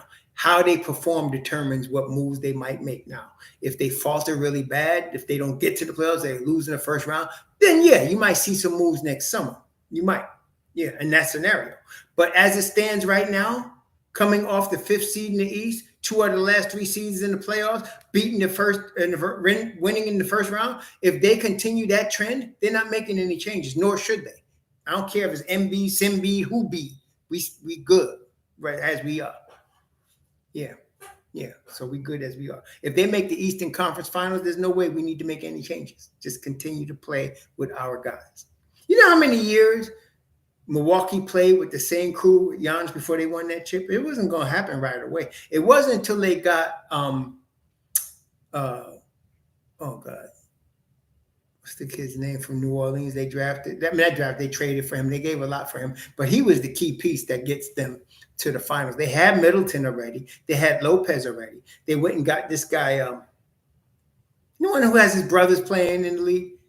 What's that guy name? Anyway, they got him. Holiday. When they got Holiday, they got rid of the other guy, and they got Holiday. That was the key piece right there. Yeah, so Drew Holiday, that was the key piece. When they got him, and Drew Holiday to them was like Brunson to us. When they got Drew Holiday, that was the piece that got them into that next level, okay, with Giannis. So, you know, and Giannis is so daggone good. I mean, Giannis is that kind of guy. I mean, how you can't come in the league and win Defensive Player of the Year and MVP. You are really good if you do that. Really good, okay? Really, really, really good. So he don't need much for him to go far, okay? That's what happened. But you see what happened. He's out for a playoff few games, and they're done because he's that good. He's one of those guys, man. Yeah, I mean, so you give him some decent supporting cast, and you're going to go somewhere with him, see? So, and that's what they did. So that's what I'm saying. He's not leaving Milwaukee. This cat's going to have a statue in front of the Milwaukee Stadium. He might be mayor. This guy owns Milwaukee, okay? So he's not leaving there. Why leave? For what? You that dude there. That's what every player wants, man. You win a championship, and you're the guy, and the city loves you, and you're not going nowhere. Nah. Giannis is staying in Milwaukee. Everybody's looking at dollars and how much he can win and all that stupidity. You got to look at culture. You got to look at what he's done. You got to look at how they love him and how he loves them. That's very important. He's staying there. I don't care. He can have a rookie coach. You could give him a high school coach. Me or you could be the coach. You know what? Just give this cat 4 decent dudes and a couple of nice pieces on the bench, and you're going to the playoffs. That's how good he is. Okay? And don't ever let Giannis get any type of 3-point shot. Light out. It's over. Okay? Because this guy is that kind of player. Generational talent. Can cover the whole court in 2 or 3 dribbles. I mean, what? Yeah, nah. Plays 82 games. I mean, he ain't going nowhere. Yeah. If I'm Milwaukee, you know what happened back in the day when Philly got the Doc from the Nets? Philly gave him a lifetime contract that automatically he was going to be in the front office. Like they already had planned that. Same with Magic. They gave Magic, if y'all remember, with Paul Hurst was coaching him before Pat Riley, they gave him like a 25-year guaranteed deal that he could rip up anytime he wanted to. So, yeah. So anybody, Giannis, if I'm Milwaukee, you want part ownership, they're going to give him all of that. I'm trying to tell you, he ain't going nowhere. Okay. And they should. They can give him all that. Okay. Embiid, like I said, that's a different story, but Embiid is not Giannis. Embiid's a really high-level, talented player. I'm not saying he's not MVP, but he's not Giannis. Okay. Every player in the league would want to play with Giannis Antetokounmpo. You don't see anybody breaking the doors down to get into Philly. Matter of fact, Harden trying his best to get out. Okay. So that's what I'm saying. That's 2 different situations. Okay. But Still don't see the RJ situations in the starting five. I'm sorry, Maximo. I didn't understand your question. RJ is going to start at the 3 spot. 100% guaranteed, unless he's hurt. He's starting at the 3. There's no doubt. Okay. And that's more than, again, that's more than just his talent, which is good. But I'm saying it's the New York culture. He starts every year. He's going to continue to start. And for the $120 million they got him for, nice price. He's not going anywhere. Yeah. So, yeah. Yeah, let Harden. I hope they keep Harden. Then the Knicks should overtake Philly. They're going to lose their spot. Let me tell you something. Harden is not the same player he was when he first went to Houston. I tell y'all, he scores, but he doesn't give a crap on defense. He does not. And I'm telling you, you cannot win in the NBA when you don't give 100% effort on defense. And he does not. He can still hit the 3-point step back. He's still dangerous with the ball, but he cannot play any defense. And I'm gonna go to my grave saying that he's done defensively already. Done. He's not even gonna come back. Okay, I don't care what he said. He can average 40 a game, but he's gonna give up 40 also. Okay, so I'm not. If I'm them, I trade him, get what I can, and I'll give that basketball to Tyrese Maxey and start moving on from there. As long as that's what I'm doing. If I'm them. Yeah, exactly, Ace of Spades. I'm not really high on him at all. I don't want nothing to do with him. I want them to keep him, because we're gonna beat y'all in your behind with him. Tell him. Yeah, I know. So, and then say what you want about Doc Rivers, but MB was doing the same thing. And y'all heard with Doc Rivers. This is like 2 or 3 years ago. Doc Rivers said, "There's never been a fat MVP." He told MB that. He said there's never been a fat MVP because MB wasn't getting in the type of shape he needed to be in. Okay, he said there's never been a fat MVP. So, yeah, let's see how this works out. But no, Joe Curry, it makes no sense because he doesn't fit the Knicks. It's not about how bad it is in Philly. It's about how well he would fit on New York. We'd have to give up too much to get him. We've carefully built a team that can compete for the Eastern Conference Finals. I don't care who it is. Only it's Giannis and the Joker. Those are the only 2 guys I would break up my Knicks to get. Other than that, there's nobody. You got to keep the team you have and run these dogs. Forget Embiid. He's not going to help us that much. No, Charles Barkley actually lost weight the year he won the MVP. Y'all don't remember. He was the round mound of me bound, but then all of a sudden one year he hired a nutritionist and started working and lost weight, and that's when he won the MVP. And then he let himself go again. And then he went to Phoenix, and then they went to the finals, and he was in shape then, but he was never in the shape he was the year he won the MVP. He was never in that shape again. He was in really good shape when he won the MVP in Philly. He wasn't fat then. But then he went to Houston, and you all remember what Scottie Pippen said? He said, "We could win if he get his fat butt in shape." That's what Scottie Pippen said about Charles Barkley. We could win to get his fat butt in shape. But when he won the MVP, he was in shape, man. That was his best year. That's why he won the MVP. Yeah. Yeah, exactly, Coach Hauser. I'm not giving up my dogs that I drafted and carefully put in place for a guy that may not even be in shape to, help me win. No. That may not give a crap. I need to see somebody that cares. Hey, let me ask y'all a question. Who you think cares more about winning? Giannis or Joel Embiid? Who cares more about winning? Who has more of their heart on the floor? Giannis or Embiid? Talk to me. Who has more of their heart on the floor? Who leaves it out there every night? Giannis or Embiid? I'm not giving up nothing for Embiid. You understand? Now, Giannis, you can see his whole heart and soul is in every game, man. He plays every game like it's his last. Giannis does that. He plays every game like it's his last game. Embiid, I don't know. Yeah. Yeah. So, Big Chuck seems to be losing weight now. Y'all notice that? I don't know if he's on a diet or something. Y'all notice that? He seems to be getting slim now, didn't he? He looking like, I don't know if he's on keto or carnivore or whatever, but he looked like he's slimming down. He looked like he's slimming. Yes, exactly, Coach Hauser. Like, that's right. Just like Garnett. Garnett was like that too. Play every game like it's his last. Every game all out. Always in shape. You ain't got to tell him to come into camp in shape. That's Giannis. That's Garnett. That's exactly right. Yeah, that's exactly right. So I don't want to. Don't tell me about all this we got to give up for them daggone MB, man. We good. Let's see this year go by. If the Knicks implode this year and it's totally not going anywhere with the crew they got, okay, next summer we could discuss this. But right now, nah, I don't want him. I don't want him. I don't need him. He ain't one of my guys.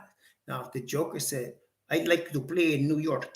If the Joker say that, I'd like to play in New York. I want to go to Madison Square Garden. Now we talking.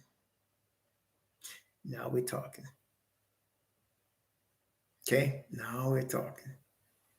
But that ain't happening either because Giannis is the king of Denver. They won a championship. He's the MVP. He getting all the money he want. Giannis is never leaving Denver. Ever, ever. Giannis might become a mayor in Denver one day. He's never leaving Denver. Never leaving. Neither is Giannis leaving Milwaukee. Forget it. Those are dream scenarios for those franchises. That's what you dream about. Draft a kid. He becomes MVP. You win a championship. No, you're never giving him up. You're going to give him whatever he wants. You're going to give him whatever he wants. No. So those two guys you can write off. And Embiid, whatever. Yeah, you're right. That's right. But I'm telling you, I'm not. I try to be real on these things, Coach Hauser, because as a Knicks fan, every summer is crazy season. Every trade deadline is crazy season. And since Twitter became created, it's even gotten worse. You got people wet dreaming about stuff that will never happen. Like you got more of a better chance of having sex with Halle Berry. Have that wet dream, but forget Giannis. Forget Joker. You got a better chance of meeting a Hollywood starlet, Miss Universe, than you got getting one of those guys. You understand? Forget it. Not happening. And I refuse to wet dream fantasize about guys we ain't never getting. We ain't never going to have. Okay? Refuse. Not doing it. Because I'm not, that's a sucker play. We've been always called delusional because of stuff like that. Not happening. No. Yet. Never. Not happening. So forget the Giannis. Forget the Joker. And I wouldn't even worry about MB. Because I'm not even sure we want. We could probably get him. That's one thing Joe Curry said that makes a little bit of sense. We could get Embiid if we wanted to. I believe that. Which tells you the Knicks are smart. They don't want to. The Knicks are smart. They don't want to. Okay. Let's move on. We got a nice team. Not every player that's available in the NBA needs to come to New York. Okay, not every player. Oh, yeah. Soldier right. Soldier's right.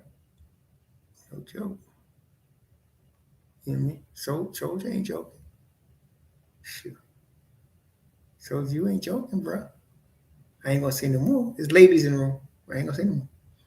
But they're gone. You know what I mean? They're gone. Oh. Yeah. So anyway, we are looking good. I'm excited about this season. Time goes by fast. And before you know it, brethren, it's going to be October. I mean, look, next weekend is Labor Day weekend, the unofficial end of summer. Next weekend. Y'all see that? Next weekend. And so before you know it, after Labor Day, September always goes by fast, man. It always flies by. Then you're in training camp. We're coming real quick, y'all. Coming real quick. Coming real quick. Thank you, Russ. We appreciate it. So I'm real excited about this team and this season. And I'm really excited, like you. I want to see what happens. This is going to be a little bit different than the rest of the season with Tibbs that we have had. So let's see this happen. He got his team. His team is healthy. We know what the starting unit is going to be. There's no question about that. There's no question about who's going to be your 4 guys off the bench. Everything is set. We got to see what happens. So this is going to be interesting season. I'm really excited. I'm loving the continuity up. The management team did a nice job. Look at the financial spot that we in right now. Very few teams have better financial position when you're talking about draft capital, when you're talking about finance, when you're talking about future moves you can make. The Knicks are in a straight position of strength, y'all. For real. And why? Because they've made prudent moves. Never overextended themselves for anybody. Prudent moves. Didn't give nobody no 4 or 5 years with no straight prudent moves, y'all. Guy that's going to get a guaranteed 4-year deal, though, IQ. And he might ask for the player option in year 4. But the Knicks are going to pay this brother. Don't let nobody fool you. They're going to play this. They're going to pay this brother. And they should. So I'm excited about that. I want to get this contract done. I'll feel better once it's done. And we got IQ going forward. IQ working with Mahmoud Abdul-Rauf. And you got, of course, Grimy working with Penny Hardaway. We're in good shape, y'all. I think we're going to be all right. Malik. Leave Joe Curry alone. Leave Joe Curry, my brother, alone. Leave him alone, man. He all right. He does, he likes, I can see he's a gambler. He's going, CeeLo. Because Joe Curry always wanting to roll the dice and trade somebody. CeeLo. 7-11.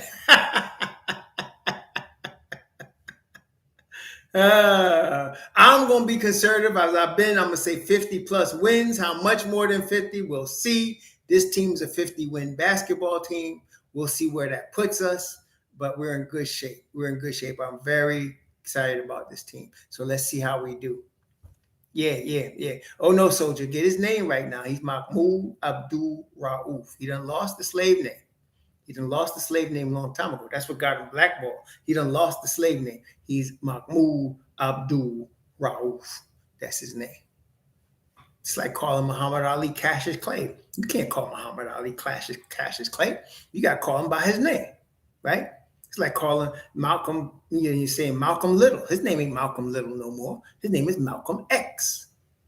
Well, a man used to be Chris Jackson, but he's now Mahmoud Abdul-Rauf.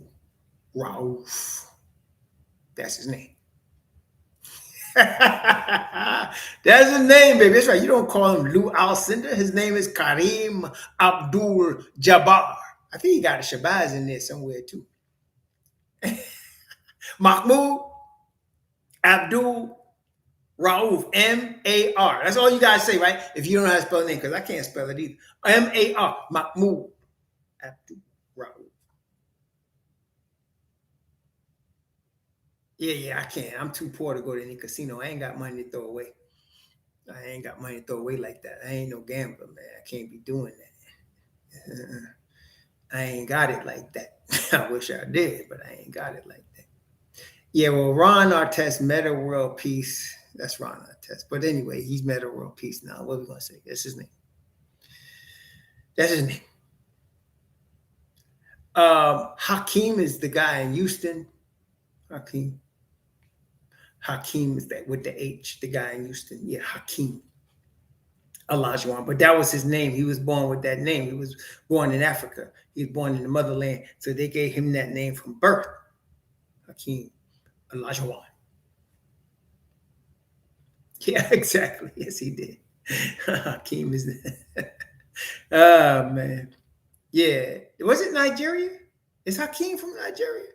Okay. Yeah, I didn't know that. I didn't know what African nation he was from, Hakeem. Yeah. He's from Nigeria. Okay. I didn't know that. Okay. Ibu, is he Ibu or is he Fulani? I wonder where in Nigeria he is. Is he Ibu, Fulani? Which one of them nations he is? Yoruba? Which one? I wonder which one he was. Um, when I did my blood with the ancestry, they caught me at. They got me in Ibu. Ibu. He was Ibu. Okay. I met a brother that was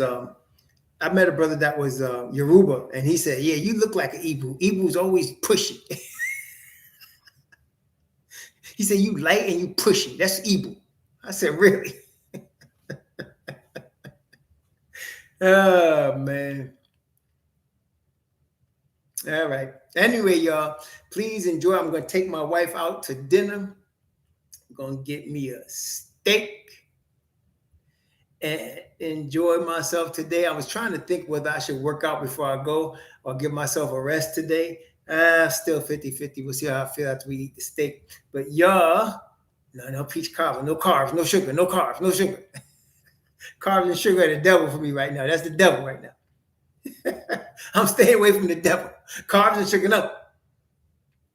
I'm doing protein and fat. I'm doing proteins and fats right now. Y'all enjoy the rest of your Sunday. It's always fun hanging out with Knicks Nation. I didn't really have no clowns today. Usually we get one dude that stands out as the clown for the day.